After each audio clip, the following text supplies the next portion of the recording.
I cannot deny the need and the want to coach and pour into people's lives and give them hope and tell them that everything's great. That like there is light at the end of the tunnel. Welcome to Sound Financial Bites, where we help you with bite-sized pieces of financial and life knowledge to help you design and build a good life.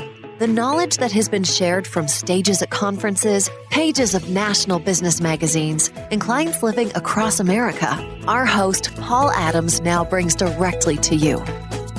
Welcome to Sound Financial Bites. I'm your host, Paul Adams, and I am so glad to have you with us today.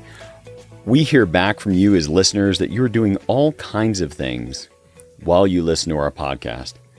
And today, we're bringing in a totally different kind of guest to just shatter some of the existing mindsets you might have about what you do inside of the business that you currently work at or what you do inside of your business. And what we're going to be talking about is how with a extreme degree of focus on a very specific market, you can actually create a business that leads to the life that you want. You see, so often people think, well, I've just got to build a huge business.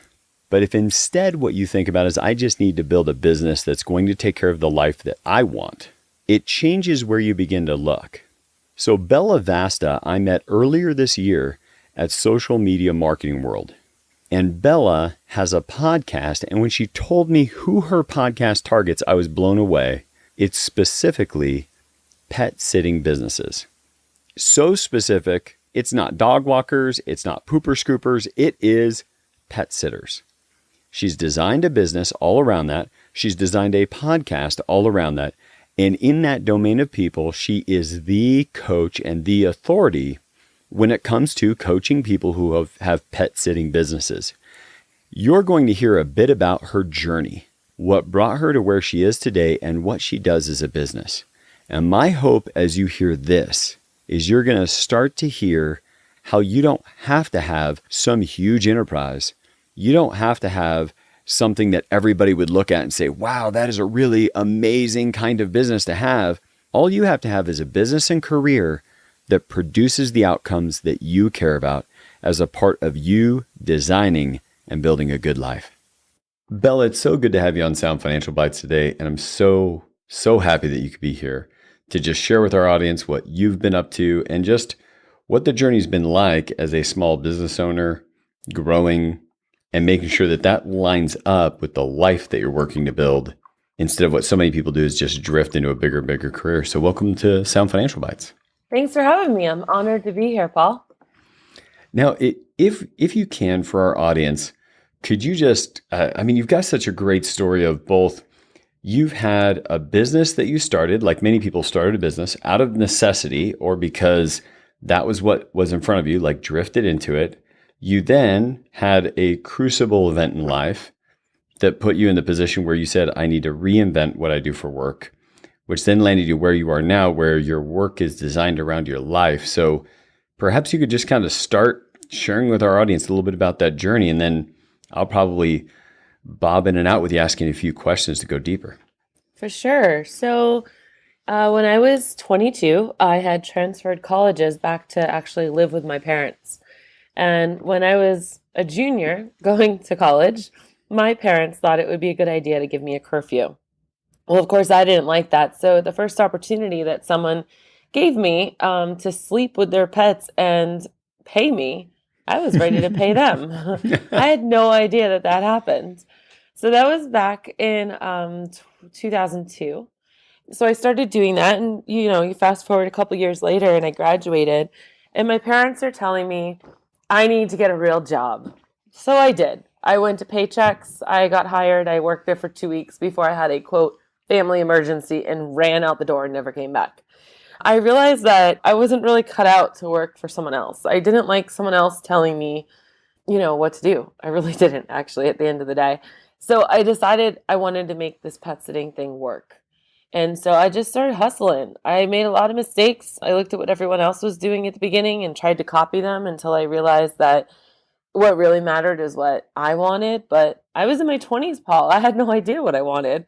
All I knew is that eventually when I did become a mom and a wife, that I didn't want to also have this company. So that was kind of the goal in the back of my head my whole time. But I got married late. I got married when I was 32. It took me that long to find my Prince Charming. And it was actually on Match.com. But before all that happened, because I'm getting a little ahead of myself, in 2007, my business got a lot of notoriety. I applied for a national award given by a national organization in our industry, and they gave me the Business of the Year award. And that led to a lot of people who had pet sitting companies themselves calling me and saying, how can I do what you do? How did you get this award? What's your secret sauce? So I started talking to people on the phone for a very long time, like 2 hours at a time. And although I was really excited by it, I was also overwhelmed, and they were too. So I soon realized, again, trial and error, that I needed to kind of make lesson plans like what teachers do. So I made some lesson plans and I started talking to them again. And then I started getting tired again. And I realized I'm saying the same thing over and over and over because at the end of the day, there's only so many problems that pet sitters have. It's not rocket science. It's not, brain surgery. It's not like some new technology is out there. It's kind of the same thing. So I started doing downloadable products, and that brought me to about 2012. From 2012 to about 2016, I was doing both of those at the same time. I was working on more downloadable products and trying to do the pet sitting company. By that time, I had grown to about 5 or 6 employees. And then Which, the crucible just as a happened. quick pause, Yeah. big deal. I mean, in a world where pet sitting companies are typically like a person and they've got their schedule and that's it. But you've grown a pet sitting company into 5 employees is no small feat. Thank you. Yeah, it's more common these days for people to have many employees, and they're, $500,000, $750,000 businesses now. They're so lucrative that the tech companies are getting involved, like Rover.com, and trying to get a piece of the action.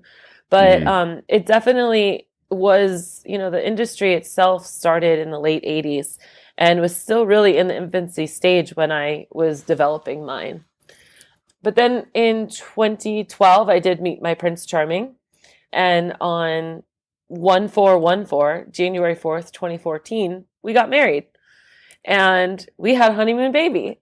And 3 months into my pregnancy, I was told that something was wrong. And I was told that she wasn't growing and that she wouldn't survive. And it's a true testament to God because, there's this unanswered prayer thing we've all heard about. My prayer was always grow, you can't sustain at 12 ounces, which is what she was born at. Like, that's like a Coke can, like a soda can, an inch shorter than a Barbie doll. She ended up being 10 inches.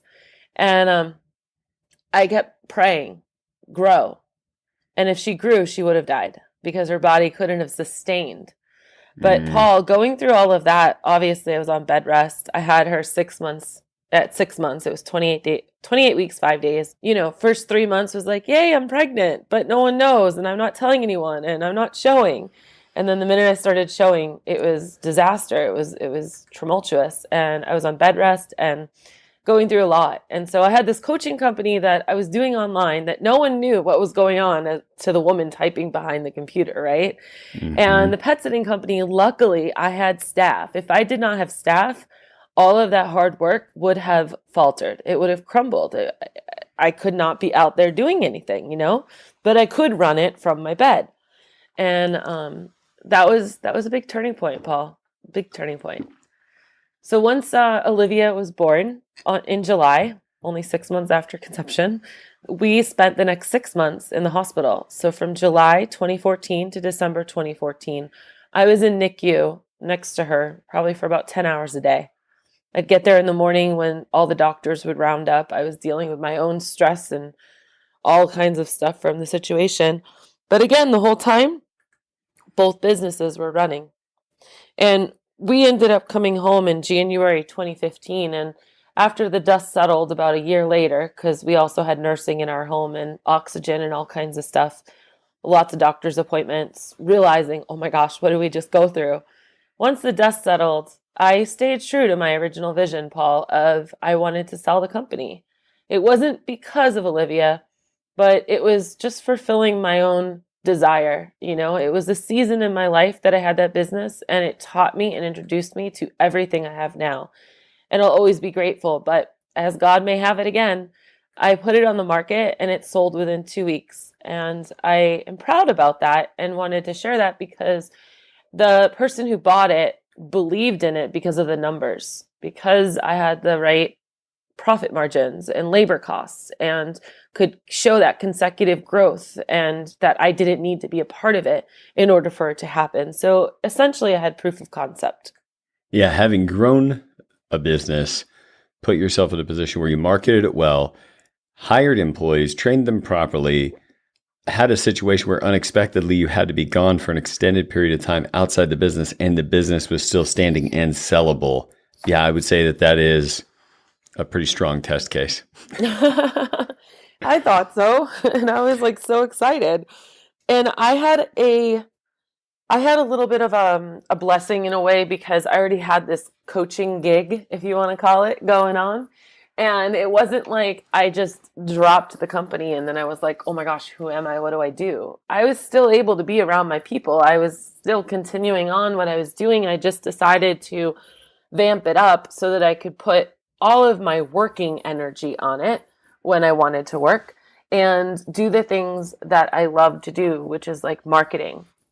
And I also feel like it's God's really placed a gift of being a cheerleader for people on me. And that's why, like, I cannot deny the need and the want to coach and pour into people's lives and give them hope and tell them that everything's great. That like there is light at the end of the tunnel. Because at the very end of it, my daughter proves that all day long. Yeah.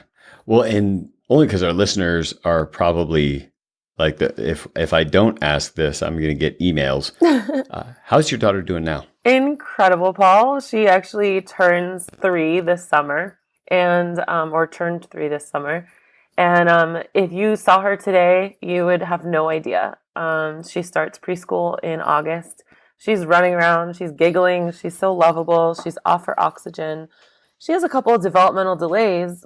Like, she won't necessarily build blocks, but Paul, she can count backwards from 20. Wow. She knows her shapes, her colors, octagon, hexagon, cylinder. I mean, she's very smart. She's very analytical. She's like a programmer mind. What a blessing. And now through all that, you've now stuck with Jump Consulting and Bella in your business as the podcast. That is the primary business driver now, right, for you? Yes, exactly. So I made my mistakes or whatnot with Jump at the beginning, Paul. I was doing, first it was the downloadable courses, which is fine. Then I thought, well, maybe if I can get 100 people in a webinar every month, I could do it. And I tried that for 5 months, and that was spinning my wheels. That's a lot of hustle.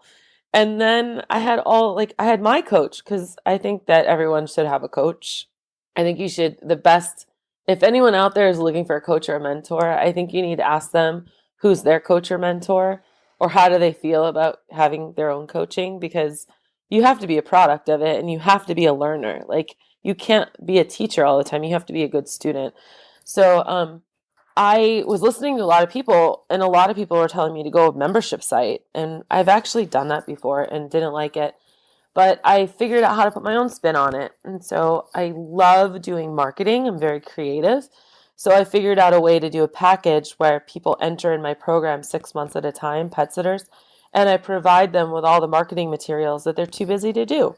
And it's all with their branding and specific to them. So that's been a huge success. And like yesterday, I sat down and worked a whole bunch, and it didn't even feel like work. And it's just lovely. Well, and for your audience now, what I think is kind of amazing is you've taken your accomplishments and then been able to package them together in a way that adds value to others, either people in coaching one-on-one with you, people as a part of like your marketing group that they pay to be a member of, or products that I kind of see sprinkled throughout your website. Like, I mean, it makes total sense that somebody would come out with the offer. But if I would have sat back as a way that somebody could build a business around a life that's going to work for them, design and build a good life, would come from having pet sitter employee manuals and training handbooks like available online for such a relatively niche bit, like not relatively, it is a niche business that I would imagine there are not a lot of people out there who have had success in it that are now coaching it. Right. No, you're absolutely right. And I think the lesson that your listeners can learn is that you've got to know yourself and you got to be true to yourself, and then you got to believe in yourself. Because if you don't believe in yourself, no one else is going to. And I wouldn't have been able to do all of this if I didn't have a lot of self-reflection going on. We all have our niche, our like unique thing that we like to do. And if you can figure out a way to, and this has happened over the years too, you can't just say, hey, I like to have a pet rock and I'm going to start selling pet rocks. Like, you have to build a community around pet rocks. Then you have to establish yourself as an expert around pet rocks.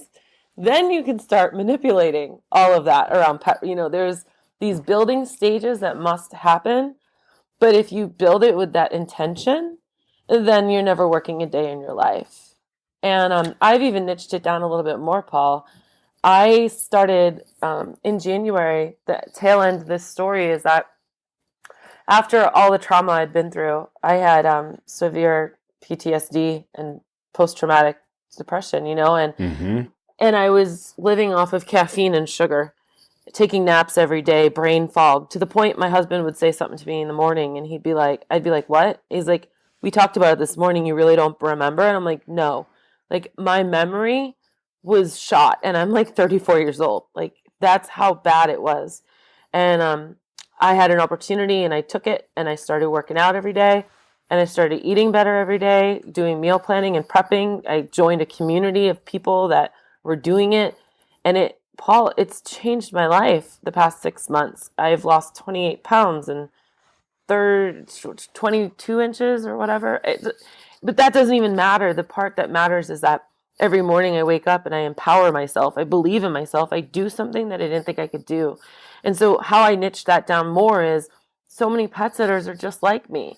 They're moms. They're isolated. They're entrepreneurs. They're driving around in their car all day taking care of pets or managing their staff. They're not home for dinner and breakfast because that's when the pets need to go out. They're sleeping over other people's homes, so they're eating out of their car through fast food. So what I've done is I've created a community inside of my pet sitting community where I help inspire them and show them how it's easy to eat healthy and it's easy to pour into yourself. And the results that have come of that are just, they're so rewarding to me because people I've coached a year ago have said, I can only now start using the stuff that we worked on coaching last year because now I am well. It's kind of basically this is applicable to everyone listening.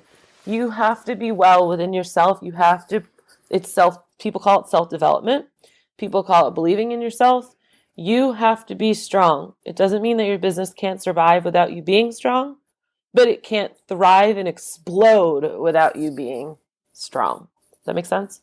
Yeah, absolutely. Well, we even watch it with clients and what they go through, how many people we've worked with over the years where they've got really, really high income for a time, and then they end up with, adrenal fatigue or like some other major concerns that can happen to them physiologically.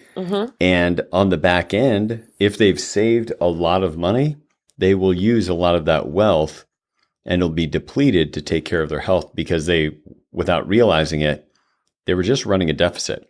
Yeah. It wasn't a balance sheet deficit in the typical term of a balance sheet, but there was this health side that they continued to dig a hole in. I love that. Well, I don't love that it happened to them, but I love the way you're putting this into perspective. Yeah, and the thing that my wife and I talk about is this idea that one of the things we have to do is not only for our sake, the people that we care a lot about, we need them to take really good care of their careers and their money. Because if they don't do that, when we get to age 65, and the stats are now that if you're real healthy at age 65 and married, one of you is going to make it to age 95, like over half the time, like a lot of the time, people are going to live past age 95. That means these families that we're building deep relationships with, raising our children alongside their children, going through our careers together and challenges, they might not be able to be around us at 65 plus if they don't have these things handled. But that's the same thing for our health. Somebody could take good care of their money and be on the backside. And if they've got a bunch of extra weight on them, when you're in your late 60s, you just can't go on like a long hike with your friends. Right. If you're carrying around an extra 40 pounds. Right. And that's the thing that my wife and I have really tried to key into, is understanding that not just for ourselves, but for folks around us. So I love that additional niching down. And I think what blows people away still, and we're getting used to, we're so used to the fact that the traditional business models require that you be in a retail center or that you have an office and people are going to come from a certain proximity around you, versus you can get to the extent that you have an offer that's specifically to pet sitters and a deeper offer that's specifically to pet sitters who have concerns around their health. Like, that would have been impossible even 20 years ago. Oh, yeah, for sure.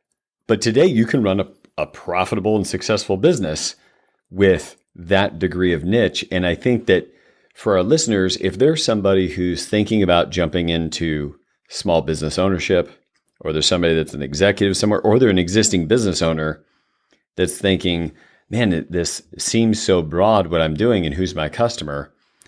I think you're a great example of somebody that got really clear on who your customer is. And are there these kinds of businesses in other countries? Do people engage you around that? Yes. I have friends and colleagues and people I help in Canada, in Ireland, in the UK, in South Africa, in Australia, the Philippines, believe it or not. Yeah, people are everywhere because, at least in our industry, pets are becoming more and more like family every single year. But I think when you look at it from the outside, it looks like I tried to niche it down. But I kind of didn't. I just really followed my heart and what I really felt like God was leading me to. Like, God's going to open the doors that need to be open, and He's going to close the doors that you're not supposed to go through. And sometimes we look at those doors we're not supposed to go through, and we're like trying to force them open and wonder why it's so hard, I just really feel like if people can really self-reflect as to like right now, my personal development, I would say I'm learning how to be a better leader and a delegator, because the bigger I grow with Jump Consulting, the more project managers or virtual assistants I need. And it's not always their fault. Like, you give someone a task to do and it comes back not what you wanted. Well, maybe you didn't send the message right. Maybe you weren't a good delegator. Maybe you didn't articulate exactly what you need. They heard what you needed the way they heard it and gave it back to you. So there's always constant self-reflection and looking back inside of yourself to see how you can get better at it. In fact, I think it's actually going to be a class of mine soon, because a lot of pet sitting business owners are trying to figure out how to be better leaders of their staff, how to motivate people, how to keep them going. And the surface level says just pay them more money and they'll stay, but that's not really true. That's not when you're with caregivers, it's different. They're doing it for different reasons. So I think leadership and just always learning about, what am I not so good at and why am I not good at it? And is it something I want to learn how to be better at? If I can, will it help propel me more to do more things that I love to do? Yes. I don't want to do this project. I need a project manager to take care of it so I can focus on doing what I want to do. You know what I mean? Yes. So it's really looking at yourself. And speaking of the looking at yourself and that reflection, what would you say is the thing that for most business owners, they're getting launched, they're starting to make money, they're hiring their first employee or two. What is the hardest thing that they deal with that you help them with? And how do you help them with it? So if somebody's listening to us and they're just stepping out into small business ownership, or they're currently an executive and they're like, I'm going to go buy a business, or I'm going to go launch this idea I have on my own. What is the thing you see them most struggle with during that kind of key transition from I'm doing it all to other people doing it? I think what happens is when we're thrusted into this position, we feel like we need to know it all. And we feel like we have to be perfect at it. And we feel like we have these people looking at us, expecting us to be well articulate, give directions well, be a good leader, all this stuff. But I think if you can just look, and I do this all the time with my team, look at them and be like, guys, I don't know how eloquent this is going to be, but this is kind of what I need to do. This is what I need to happen. I'm not sure how this all works, but I need to work with you, and I value your ideas. Like, ultimately, they know that I'm the one that makes the decision, but, admit that you're just starting this whole thing out. You're just learning how to become a manager, how micro or macro manager you want to be. You're just learning about them and what they like and how they like to receive information, and that their opinion is really important to you. And you want that feedback so you can be a better leader or team player for them. If you open yourself and make yourself vulnerable like that to the people that are around you when you are just hiring that first person, I think that goes a long way. Now, that being said, you want to have boundaries. You don't want to be a pushover. You don't want it to be like, a collective, like, so what should we do about this client? Like, you are the person that makes the decision, but you have to allow them to understand that. I find that people either do one of two things. They become a dictator or a pushover. So I think just by being open and admitting when you're wrong, you know what, Paul, I'm so sorry. I did say that, and that was my fault. That was a lack of leadership on my behalf. Let's try this again, but this way. And I think if you say that to people, they'll really start respecting you and wanting to work with you. I like that. I like that a lot. I've got one parting question that I want to leave our audience with as we wrap up today. But let me give some context for our listeners, what I want them to hear in your answer. And I didn't prep you for this one, so okay. Hopefully this goes okay. My favorite kind. As you listen to Bella's answer, here's the thing I want you to think about, is that if you have an idea and you have something that you think you could build into a business model, with good help and coaching, there's probably somebody out there who has done it or could show you how to do it. Because I think about, the stay-at-home spouse that maybe kids are starting to go to school, or somebody who has decided to partially retire and may want to do something else. If somebody walked into you and said, Bella, I want to get coached in how to effectively run a pet sitting business. I like pets. I don't know anything about it, but I've lived in my town for 5 or 6 years. What kind of money can that person make in actual profit in just building a business that's not grinding, that's not them working 80 hours a week, but when they plug into somebody with a knowledge set like yours, what could they do and still have like a good life and working 20 hours a week, and they don't mind investing some money and having some employees? And you're not talking like the first year, right? No. Yeah, imagine the first year, no matter what is, where you're sinking money in. I mean, it all comes down to your goals, your pricing strategy, and all that stuff. But I'm going to tell you that making $100,000 a year is not unattainable at all. I have a lot of people that are doing that. It just comes down to the decisions you make and how much you try to fight the process. I hate to say it, but the wheel's already been invented. And for some reason, people try to go against the wheel so many times rather than take the wheel and put their own stamp on it and then keep wheeling. You know what I mean? Yes. And I think that, Bella and I had a chance to meet at Social Media Marketing World this last year. And we were just both sitting around a table with a bunch of podcast hosts. And Bella has a great podcast. I love the name of it, Bella in Your Business. And you can also find her at jumpconsulting.net. I just don't want to forget to mention those. And you can find all of that in the show notes. But the thing that for me was so interesting being at that conference, and I think you saw it too, is like, wow, all the ways that people have decided they're going to bring value to some community. Yeah. And they've actually been able to make a living at it. And some of it, like you being one of them, Bella, I was just amazed. I'm like, I would never have thought what I was going to bump into was somebody who built systems and structures and products and manuals and coaching specifically for people that own pet sitting businesses. It's so true, Paul. And I was listening to a podcast the other day. I think it was with Mike Stelzner, maybe. And there was a guy doing exactly what I do, but he does it for pizza shops. That's the thing, you guys. You got to just take an inventory of what you've done in your life and what you were really happy doing in your life and create a community around it. And once you create that community, then you can manipulate it. That's what it comes down to. It's really that easy.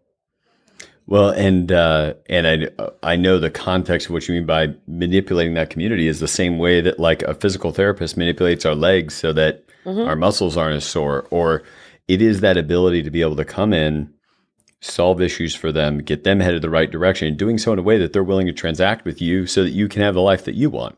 And that was when I heard your story, Bella, and everything you went through, and the ability to say pet sitting was the default thing was paychecks, and you said, I'm out. And some people go through that, I want to get out of here, but they just do it for another 20 years or 30 years. And you didn't do that. Two, you drifted into pet sitting initially. And now before you're 40 years old, you have designed a business that works around the rest of your life and allows you the time you want to spend with your family and your clients, and now only working with people that you love to work with. And I think so often for our audience, that gets lost that that's even possible. Because if they're grinding away in corporate America right now as they listen to this, and maybe a very focused and highly driven culture, you don't have people to your right and left on a daily basis that have built this situation like yours. Yeah, you're definitely a product of your environment. And I love that you brought corporate into it, because I know we're out of time, but that's my next venture. I've realized through all the trauma that I've gone through, but through the rising of the phoenix, if you will, that I have a lot that's been placed on my heart to share with people. And my speaking career is starting, and I'm traveling around and speaking, and would love to just inspire audiences anywhere they'll give me a microphone. So it's just, again, it's looking inside yourself, finding out what you want to do, and taking the leap and doing it. The only person that's ever going to tell you can't is yourself. Yeah. Very good. Well, thanks so much, Bella. I appreciate you being here today. I know our audience has gotten a lot from this. If you want to get a hold of Bella, reach out to her. You can reach her at jumpconsulting.net, or check out her podcast, Bella in Your Business. Have a great rest of your day. And as always, we hope this has been a contribution to you in being able to design and build a good life. I want to acknowledge you for taking the time to tune in to Sound Financial Bites. You stopped long enough in your busy day to reflect on your finances and your future to help you design and build a good life. Please take a moment to subscribe to this podcast and follow us on social media. You can find us on Facebook and LinkedIn. If you have a topic you would like to hear us discuss, please send us a note on Facebook, LinkedIn, soundfinancialbites.com, or email us at info@sfgwa.com. Be sure to check out the show notes for links to any resources that were covered in each episode. For our full disclosure, please check the description of this episode, the description of this podcast series, or you can visit our website. Make it a great day.